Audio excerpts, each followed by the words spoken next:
Welcome to episode 15 of the Side Letters podcast, a weekly B2B insights on film, tech, and future business in Europe, made for professionals and decision makers in the creative economy, such as you.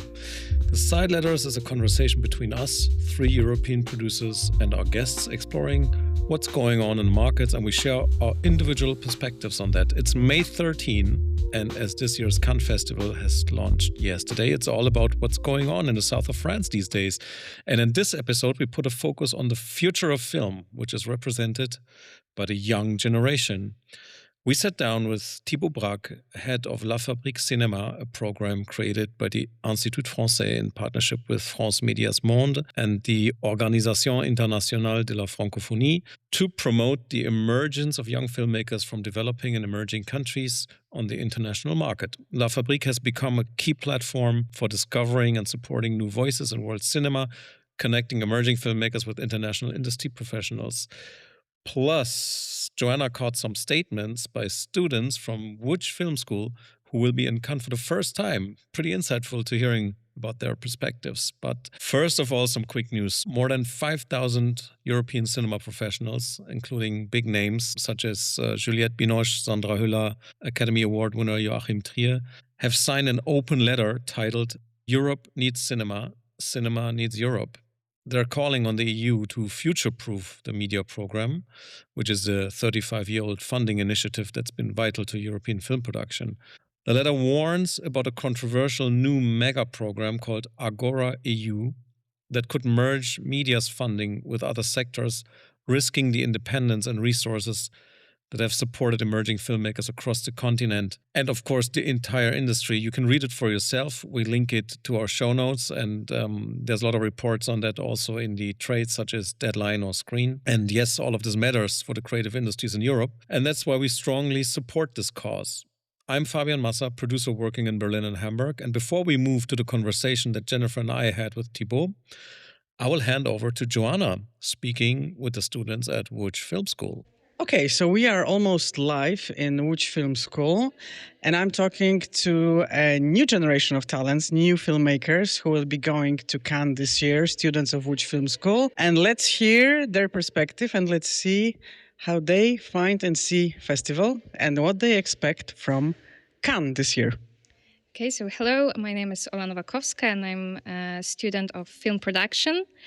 And it will be my first time in Cannes Festival, and I'm willing to see the inside of the industry, to see the marché and producers in action. And I'm willing also to see some films and to be on the red carpet, of course. But I don't have any willing to I don't know, find a job or to find the big opportunities for my career, but more to just meet people and see how does it work, not only from the internet or newspapers. Super. And is there something that you want to learn or experience, something that you're feeling you can still find that is relevant in the Cannes Film Festival for you? I think meeting with all those people and, like I said before, see producers in action is so relevant. And also Cannes is the most important festival of the European and American film, also for the new generations, because no one cares about Oscars anymore. That's my opinion.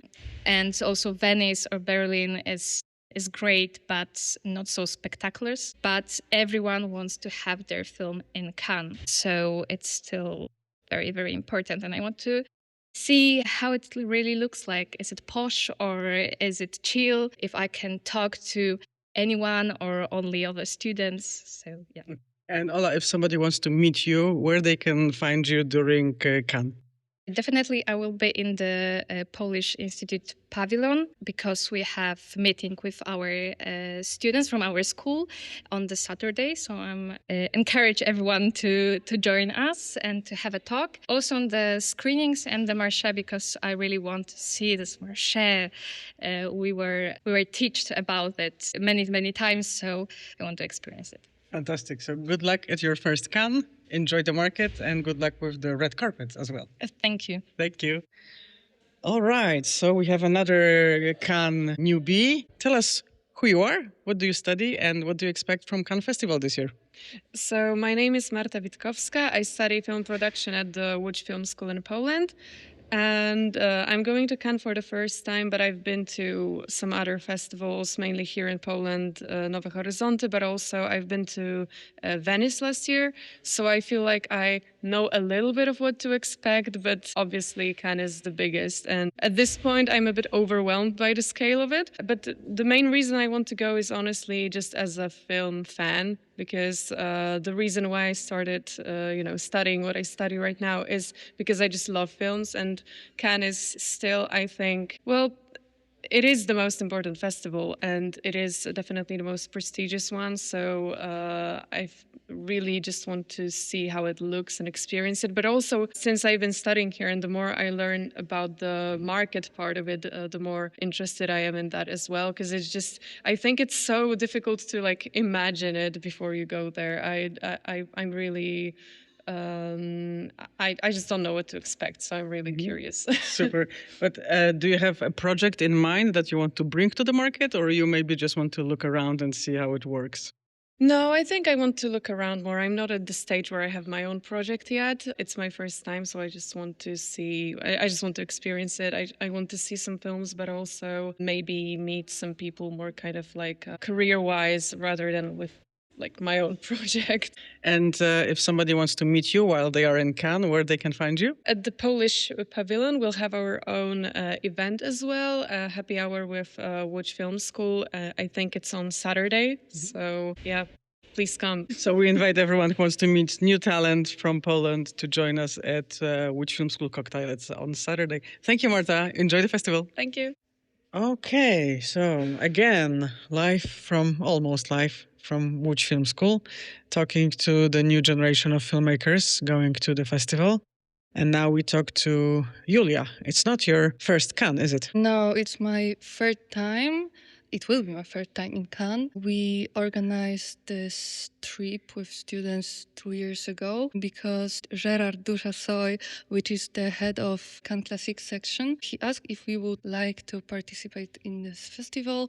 So when I asked students, everyone was willing to go. And yeah, we made it. Okay, so tell me about your first Cannes experience. That was 2 years ago. My first Cannes experience, okay, we went with the group of 25 students and our accommodation was like 8 kilometers from Cannes because we didn't have that much money. It was made of a lot of walks and like taking an Uber and dividing costs with the students or taking the free buses at the last minute every day basically because we wanted to be everywhere.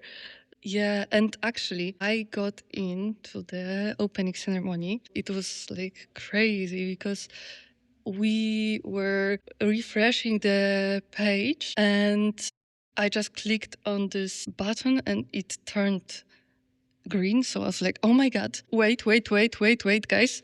I think I got it. I have it. Okay, so what should I do? And then I just went to this line and the person that was checking if I have this ticket and if I'm correctly dressed looked at me and was like, I don't know. And I'm standing there with my black trousers, like basic regular shoes, brown shoes, not black, and in a black long sleeve. And she was like, I'm not sure. But I was like, please, just let me go. And yeah, I was there. I was on a balcony, so it was very, very far away. And the screen was the size of the phone, basically. But like being in the same room with Quentin Tarantino, Robert De Niro, Meryl Streep is such an amazing experience, and I think it's very unique thing for a student. Yeah, that's a great first red carpet story. So this time it's your third Cannes. You're going there as the head of students here in Łódź Film School. So what are you expecting of your third festival? What are you looking for out there? I think that every year it becomes more professional and more organized because the first time we were there, it was like crazy chaos experience, and we were checking what we can get, what we cannot, where we can go, and what we actually can achieve there. But 1 year ago, Polish Institute co-financed our trip. So we were collaborating with them. We were helping them with the events that they're making at the Polish pavilion. So this year, for sure, the first week will be more organized and we will attend a lot of events. But the second week will be less strict and we'll be able to have some fun and chill a little bit, I hope, because last 2 years we were there only for a few days and this year we are going for a whole festival. So my goals for this year is to meet as many persons I can meet there and try to not be consumed by this chaos and just enjoy the festival, I guess. Okay, fantastic. Can you now tell me what's your name and what you do in Łódź Film School? I'm Julia Pietrasik, and despite of the fact I'm production student and I am on the 5th year now, and I will be ending this school journey soon, I'm the chair of the student council, and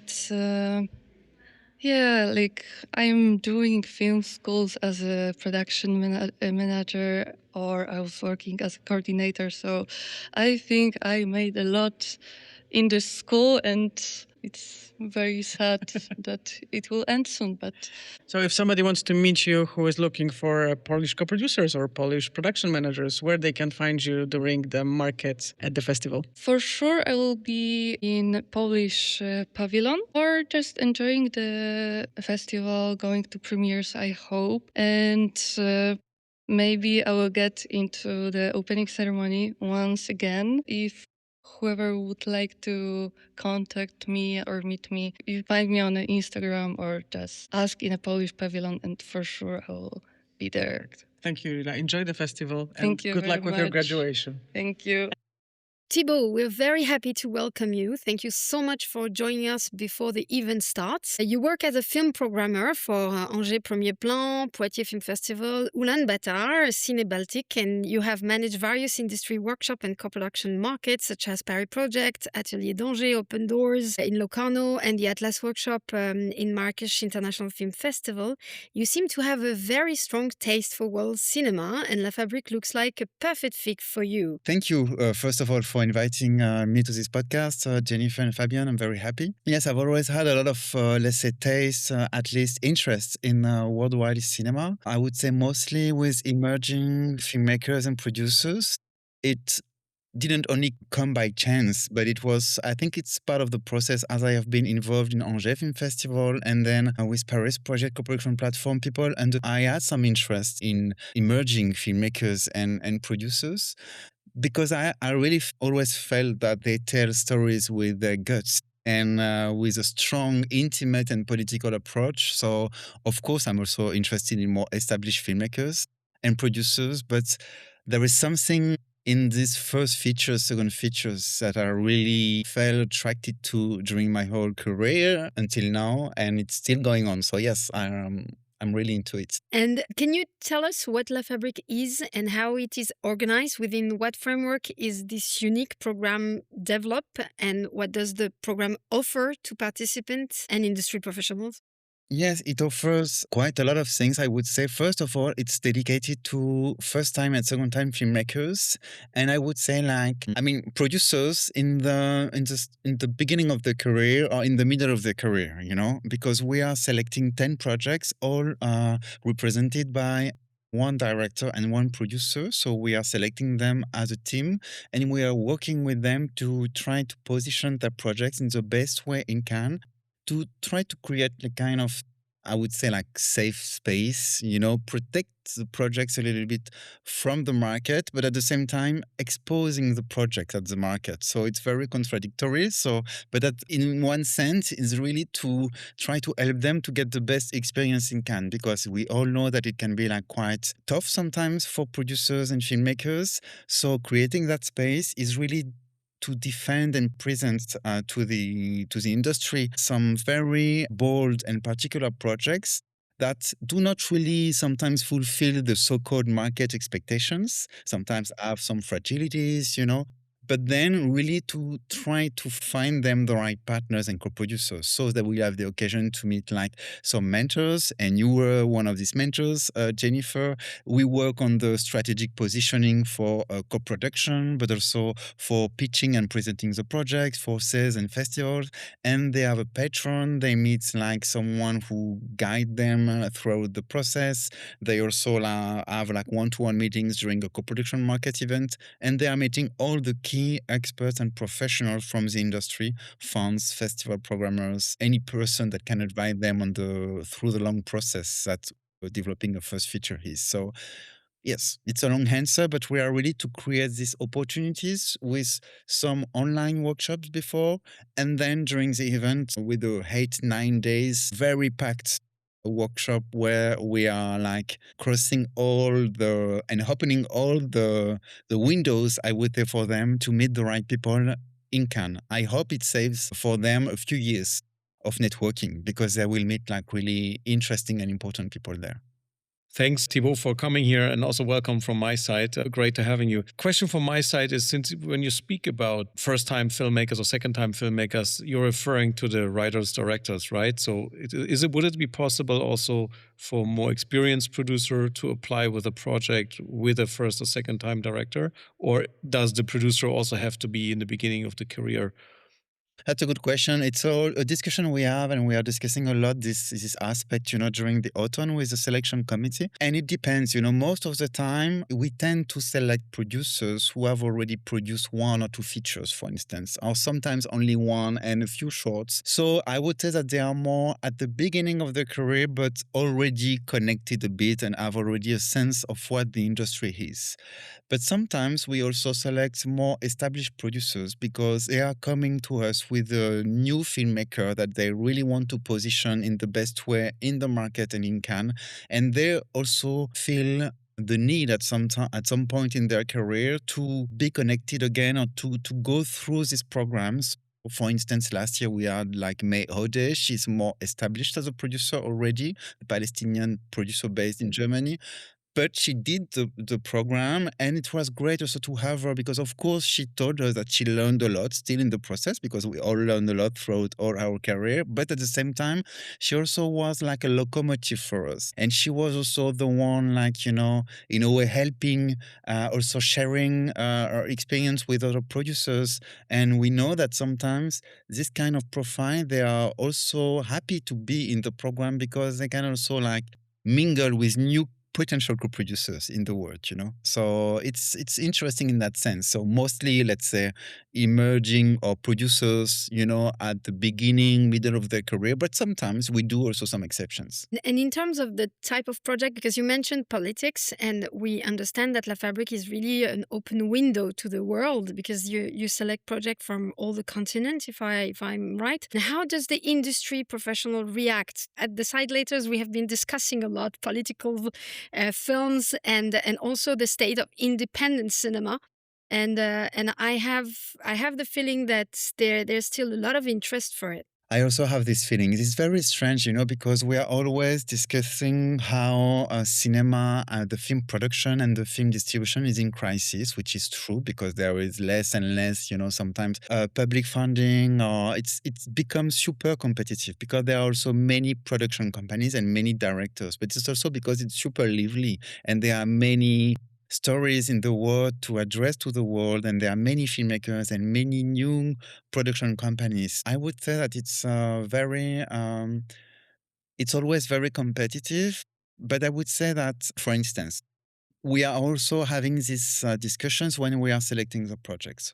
We are not looking specifically for political projects. Of course, we are interested in politics because everything is political, from our point of view. But at the same time, we like that. address a super clear topic, like a political, huge thing, from a country or a region. No, it can be like very intimate also. for sure.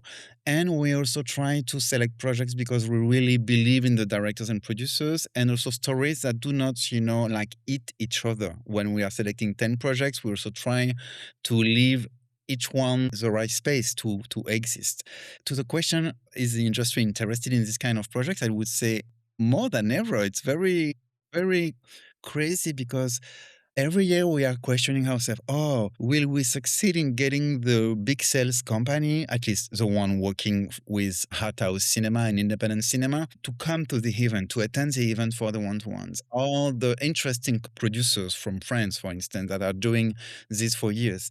And the answer is yes. And even this year, it's the same. I mean, we have a lot of requests for meetings that I cannot fulfill our expectations because basically we have really like a limited time and space. And finally, we have more requests than possibilities of meetings. So it's very great. I mean, we have a lot of, I would say like, yes, even big companies, coming. So there is still this. Good to hear.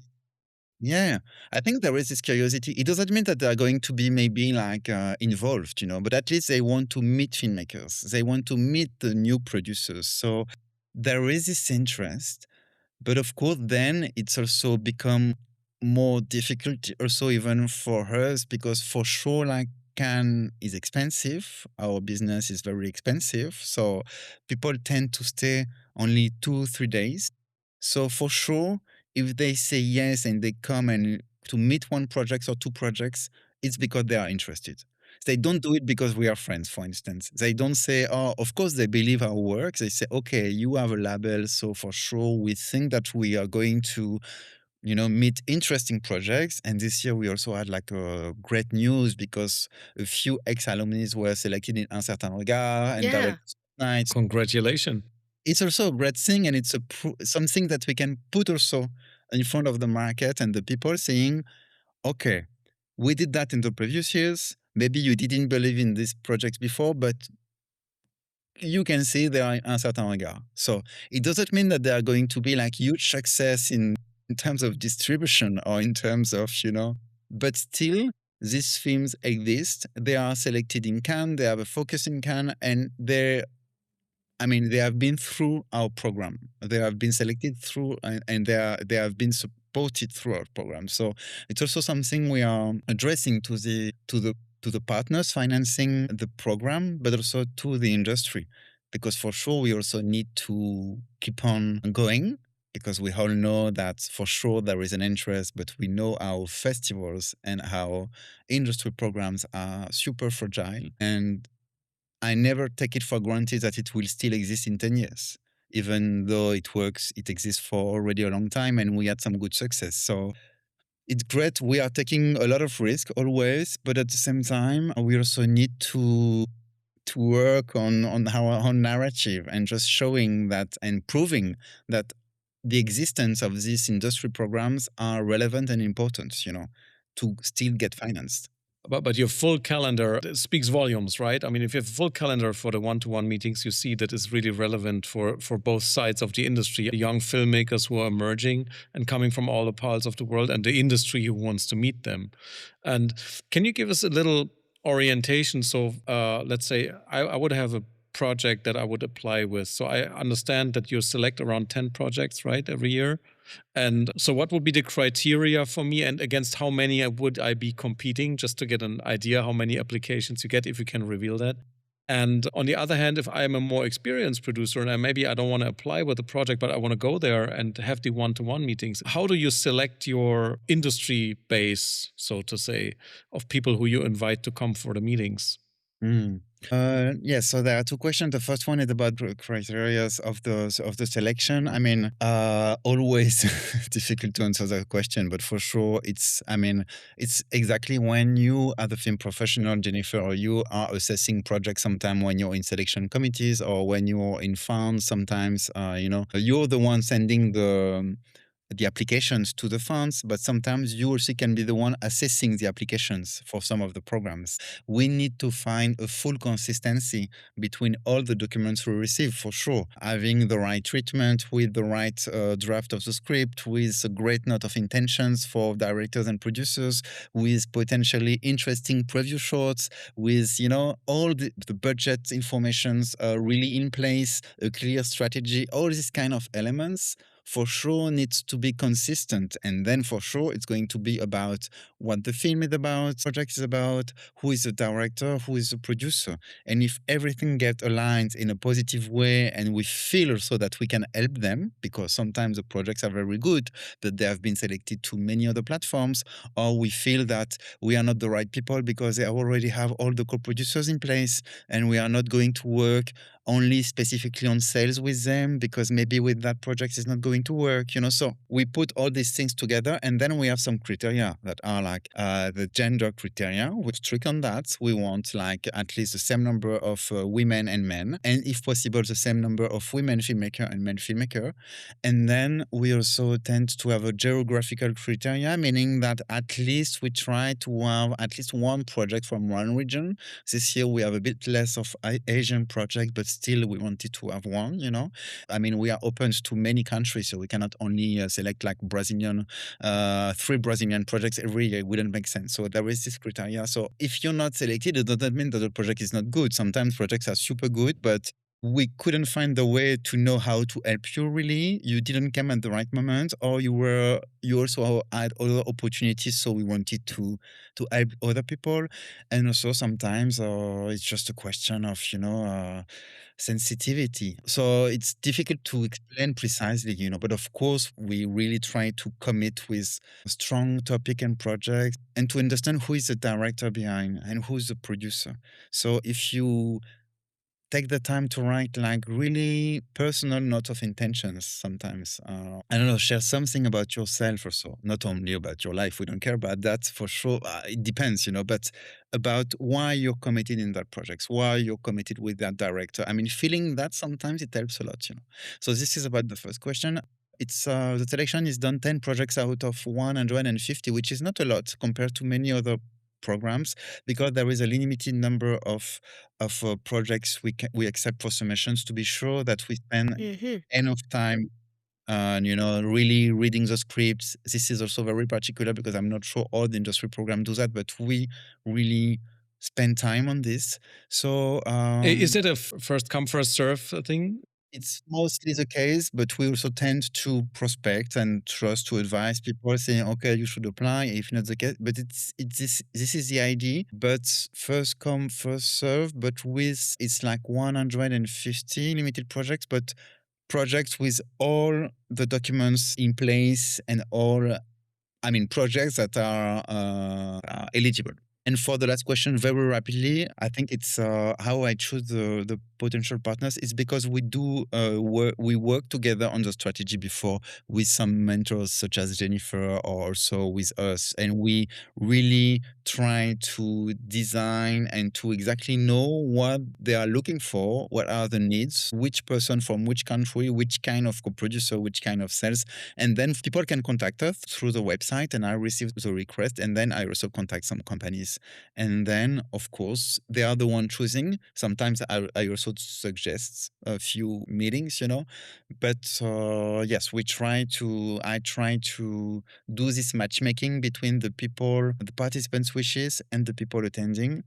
And we are lucky we are in Cannes, so we don't have to think. I have to think about it before, but it's not like in other industry programs such as in Marrakesh and Open Doors and other I worked for, when we need to think of your guest list very early to be sure that the project selected will meet the right people. Because the people will not be there. The people, you need to invite them. In Cannes, it's different. They are here most of the time. And if they are not, I put them together. I put them in touch. And this year, Thibaut, these stories take us to Brazil, Ecuador, Haiti, Kenya, Morocco, Nigeria, Turkey, Venezuela, Peru, Vietnam, and Palestine. And how would you define this year's selection? Is there something that, is different from other years? No, I would say that it comes usually later when you see that you have some topics coming out. from certain countries and regions. And it's exactly the same in the work I did for festivals with programming. You have some tendencies of topics for sure. Sometimes, of course, you have some tendencies from the Middle East sometimes right now. You have some tendencies from Palestine, from Syria you had for a long time and you still have. For sure, about war, displacements, like conflicts, about colonialism. You have all these topics for sure. But I would say that we recently this year we had a lot of candidates from Turkey, also from Brazil. So there are like some it depends. It changed throughout the years. Sometimes one country is I don't know, a lot of directors and producers just maybe like advise each other to apply, and also sometimes we travel there, so we get also more candidates from this country. But in this final selection this year, I would say that we have like very strong topics also, and very brave ones, I would say. The one from Morocco, Laissez pour compte, a project focusing on women in prisons that tried to get abortion but couldn't. And so it's how they need to be used to this motherhood that really didn't choose. And so it addressed something very intimate, but also very political at the same way. Almost all the projects, I would say, have something related to the contemporary world. For instance, the Brazilian one, it's about the dystopian world where dogs are, forbidden. And we are in Sao Paulo, in a city completely devastated. And in a way, it's one night traveling with that character that finally finds a bond and a special connection with these pets that she finds. And there is a lot of things happening, but it tells a lot about, I would say, the state of the country, of the world. There is an ecological approach. So, I mean, I could tell of all the projects in a very particular way. So I'm not sure there is one tendency, but I would say that they are all like very, very special in the way of, create this bond and relation between the intimates and something bigger than you, meaning like the state of the world, the dystopia, for sure, um, this world that is collapsing. I mean, if we are thinking about the world right now, it's at the same time in your everyday life, if you're lucky, for instance, I am based in Marseille, I can see the sun. And I mean, the reality around you is a reality around you. And my reality didn't change. But if you think of the state of the world, of the war, of the fascist regimes, of everything, it's very scary. And I would say that maybe this is the bond. All the projects somewhere are dealing, even sometimes with small details, with these matters, with something changing and collapsing, but at the same time, humans still going on in their lives. And it's very beautiful. Yeah, it's like a seismograph of what's going on in the world, right? That you have there right away. I mean, we speak a lot about cinematic language, and when you travel, you often see that many films are made clearly for local markets because the way of narration or storytelling, the humor or whatever is very local, and not all of them are suitable for travel. Who can decide what's suitable for travel? I mean, it takes also a mind to put everything together. But how do you assess that? Do you have, when you travel there, do you take maybe other producers with you who help you find the style or particular styles that could be adapted to speak to the international audience? It's a very delicate question, of course, how you navigate this storytelling tradition and world storytelling issue. Oh, it's very interesting. I mean, that's why also we are several ones, usually also in the selection committees. When I used to work with Marrakesh Film Festival, I mean, we had some consultants from the Arab world for sure, from some African countries. We were discussing a lot this question and topic, what the expectation of the Western market or of the market for the African continent or in the Middle East. It would be different, but I think it's a never-ending question, but very interesting to address. But at the same time, if your film, for instance, I think in the recent year, we didn't select any projects for Indonesia. I'm thinking about Indonesia because soon there will be like Indonesian studios here in Critics Week so there will be like this showcasing kind of a few shorts that have been like done specifically for this program. And I know that it's booming right now. There are many, many, many filmmakers and producers. The market is crazy. And in Asia, people tend to work together and to co-produce together. There are only very few films from that market that are going to travel to Europe or to US or even to the African continent. Because a lot of films are also made for the so-called local market or regional market. And that's fine, because it's great if if they find the right audience for the film. It means that sometimes the film is made, probably it will not fulfill the international standard, meaning that the humor will be like super local or regional, or even the actors and the industry or the studios would be local. So we'll not have the same approach, because if I watch this film, I will not know about the actors, I will not know about the humor, probably that the standards will not be the same, because it will be like maybe more TV standards, and that's fine, it works. But in terms of international expectations, it's a never-ending question, because sometimes we could say, oh, yes, we are going to select that project from Palestine and that one from, for instance, Kenya, because it's not what people are expecting from us, because it's not going to be about the misery of the country or the misery of these people, and that's it. Okay, why not? But we could also be reproached that from someone else, and even sometimes from the people in the country saying, yes, finally you did go for that project, but it's super strange and random compared to others that are really developing like very strong projects and this and this. And what the problem? Is it the person who is doing the selection, or is it the person doing the film thinking that she or he needs to fulfill the international standard? I don't know, I don't have the answer. I think you answered, Thibaut, because when you were talking about the lineup and this year lineup, and I think with the past years with the same, you talk about perspective, you talk about the vision, and I think La Fabrique is really really different in that sense. It's really specific vision, specific narratives, but their perspective on the world, and it has always been, in a way, La Fabrique and the Cinéma du Monde Pavilion have always been the one of the heartbeat of the festival, and that brings me to my next question. Yeah, please. Because I've seen that you have changed place. You're not anymore at the Cinéma du Monde Pavilion, and I can say that I was surprised that the market not have this year a Cinéma du Monde Pavilion, because if we see the state of the world, we need more than ever.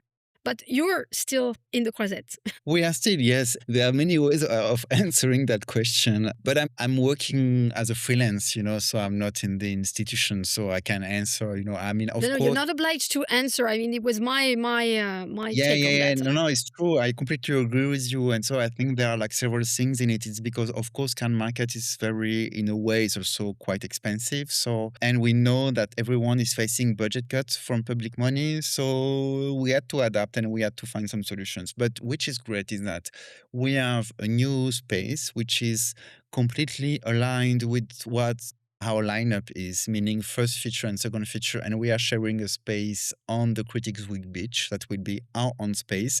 But at least it also makes sense in terms of focusing on emerging filmmakers and producers. And we still go on our long-term collaboration with the markets, because we will organize the pitching session in the market at the Producers Club on Friday 15 from 3:30 to 5:30, followed by a cocktail. And I will send you the information on my to-do list. But it's very interesting for that, because we are also going to target more potential co-producers accredited with Producers Network, and we also have a guest list of potential industry people. So it will be like a bigger event for the pitching sessions, better chance to also mingle for the participants with potential industry people. And we also have like other collaborations still with the market and with every section. So finally, I think it's going to be a new chapter, but quite fine. For sure, we have maybe a little bit less visibility in the market and the pavilion itself, but we will tend to do exactly the same, because this space and the Critics Week will also have like his own programming.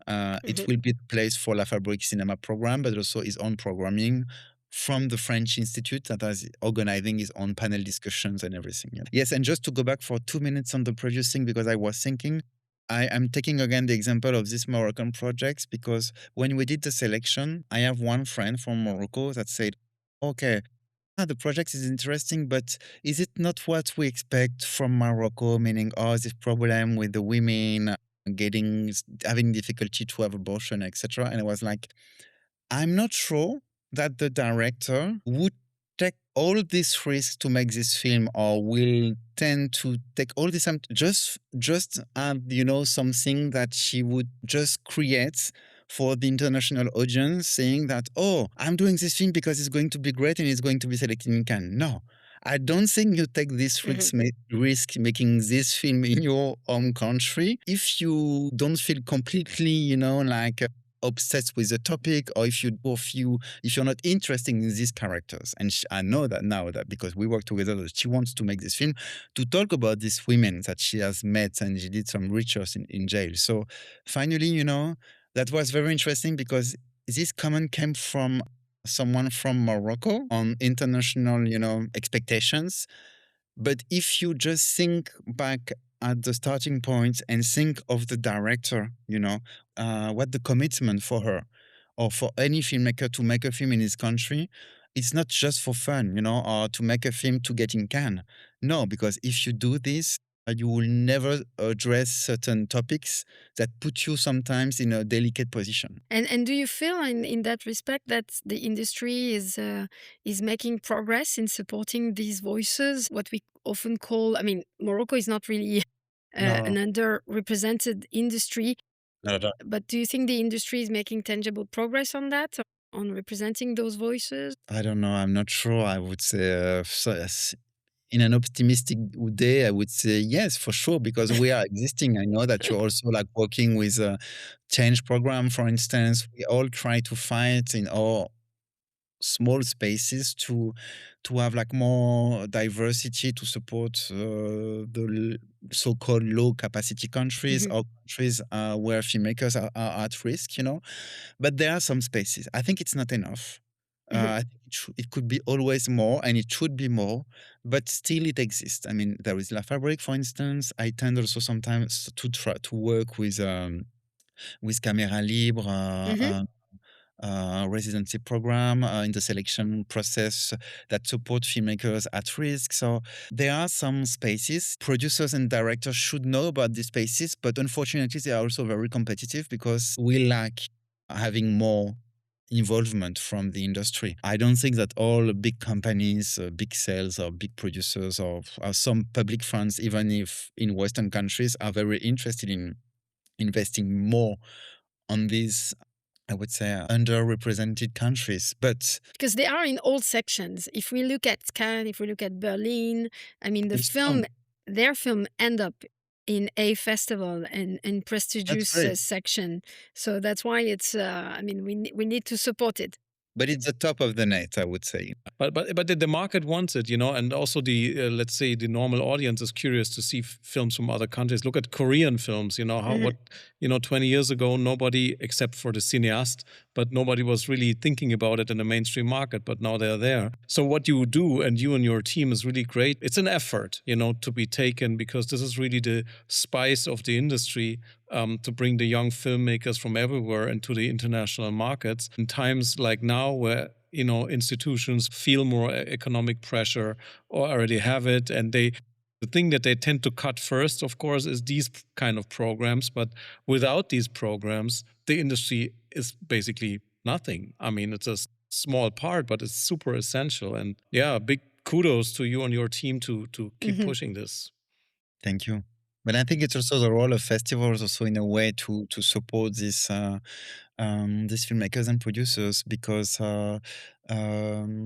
if you only rely on your public funding or on your government countries, it might be difficult, because we all know that they are not the bravest one in the world, for sure, to take positions for low capacity countries, or in many situations it's tricky. So that's why it's great to have this space also in festivals, because festivals handle a lot of industry programs. This is a lot of support for filmmakers and producers, and it's also part of my job. I think think it's what I'm doing half of the year as a freelance and consultant, to go in some industry programs, to meet producers and directors, and to, through panels and through discussions, to share with them the spaces they should try to apply and they should try to go. Which training program, which industry program, which co-production market, which festivals, how, which strategy, how to develop that in a national market, and then in a regional one, and then in the international one. Because sometimes it exists, but people don't know how to access it. They don't even know that it exists. We are the messengers here, all of us, I think, and it's very important to. Absolutely. And for our listeners, I mean, when we air this episode, Cannes has started already, but there might be some spontaneous ideas to visit La Fabrique. Is that even possible, or do we have to be pre-registered? Can you give us a little orientation where to find you, La Fabrique, on which days? And is there a chance to stop by spontaneously and get on the list for meetings, for example? Yes, you can come spontaneously and join us at the Critics Week Beach on the Monday 18, Tuesday 19, Wednesday 20 for the one-to-one meetings. All mornings are opened, and in the afternoon we have like Monday and Tuesday afternoon. And then, of course, the meetings are pre-booked. But I mean, if you want to come and see if there is one possibility, or to say hello, or to see where we are, we can join us for sure. And for those who are accredited in the market with the Producers Network badge, you can also join us for the pitching session on Friday 15 at 3:30 p.m. 2 days from now. Okay, great. And what's your favorite moment during all During La this? Fabrique? Yeah. That's probably many, but I quite like the pitching sessions because there is always something in the tension that is here in everyone's body, even in house, because we are facilitating and moderating the thing. And then there is this relief because they finally share their story officially with the world, and now they are ready to work with one-to-one meetings. And I think I like this moment. It's kind of glamorous, right? My pitching, I always loved it. Pitching, it's an exciting moment, and it feels like a premiere. Yeah, it is in a way. It's very nice. And what would be your advice for emerging producer dreaming of being selected at La Fabrique and who could be in the market somewhere? What would be your advice, since now you are you are a veteran of Cannes? What would be the advice to navigate this overwhelming festival? I mean, one tip would be to always try to come with something to do at the beginning, meaning that if you come on your own, it's great. But if you come on your own because you just created your company and you don't have any projects you're involved with at the moment, does it make sense for you to come? Because it's very expensive. Some people you want to meet, you might be able to meet there elsewhere if you're based in a main city, in a capital somewhere, in Berlin, in Paris, or also abroad. Probably you can already meet some people. So I would maybe advise you to start coming throughout the program. You can be supported sometimes by your film center to travel, or sometimes you have like the producers on the move, or you have some opportunities with ACE, with La Fabrique, with a short film selected, or with some pavilion. Sometimes they are focusing on a few producers, on a few projects. So especially if you come from a foreign country and you don't come, it's not easy just to have a train and go. Maybe wait for the good moment to come, when it will be really fruitful, when you have like one or two projects that you can share with the world to find co-producers, or you can have like a special focus or a little bit of support from your local national industry. If not, maybe you can go to other festivals before in your home country, in your region, and you will mingle in an easier way than if you come in Cannes, because I don't want to discourage people, but it's so expensive. And if you come, you need to have a purpose. If you just come like this to wander, saying, oh, I will meet someone, maybe it was more possible like 10 years ago. Maybe now it's a bit tricky. I don't know what you think, but it's a great advice. I think it's really a great advice. Yeah, I think also it's a great advice, but I would say go there, just see it, see the energy, see what's going on, see like that. It gives you really the feeling, why am I doing what I'm doing? And if you go there, you just feel it. Of course, you need to have a project, something to talk about, but every filmmaker has something with them, every producer, so I believe if you prepare yourself well and you just should go for it, I would say, just to experience it and learn, right. First time you make many mistakes. The second time you go a little bit better. We all maybe. have done some mistakes, No, but and being at the wrong time, at the wrong moment, and feel right. that we have nothing to do here, especially So in maybe we shouldn't discourage people. You're right. So maybe they should just go. But at the first experience, I would prioritize other festivals. Like there are so many great festivals where we can mingle super easily that it's great to do both. Because it's also great Right. when you come to Cannes. At least because I'm just thinking of really newcomers. When you come to Cannes, it's great also to know a few people already. You can connect with, rely on, or maybe meet some of them. But even you need to, I mean, it depends on at what stage of your career you are. But we have different approach on that, which is good. Well, it's aligned. You're right to getting prepared and know some people at least. To not be there a total stranger. That doesn't make sense. I absolutely agree. Anyway, we'll be there, and we'll be happy to hear the pitches and Yes. to support all the filmmakers from La Fabrique, and we will follow their path for sure. Absolutely, and we wish you a great addition this year, Thibaut. Thanks for taking the time to be with us here so shortly before that, and fingers crossed for you and for your initiative. Yes, we will do our best to make them, live the best experience. But I'm sure, I mean, it already smells quite good because as I told you before, we have like a lot of very nice and multiple interests on the projects and on the program. So let's see. Most of the work is done. Now it needs to become concrete. Thank you so much, Thibaut. Great, thank you. Thank you. Well, that's it for today. So, as we celebrate emerging voices from Cannes, remember, the infrastructure that makes it all possible is being fought for right now by the entire film community. And thanks to our guest Thibaut Bracq, to Ola Nowakowska, Marta Witkowska, and Juliette Pietrasik, wishing you all a great time at the Croisette. And thanks to my fantastic co-hosts Joanna and Jennifer Sabah-Imagine. Make sure you follow our community on LinkedIn. That's simply The Side Letters. And see you next Wednesday when we will be back with B2B insights on the creative industries in Europe.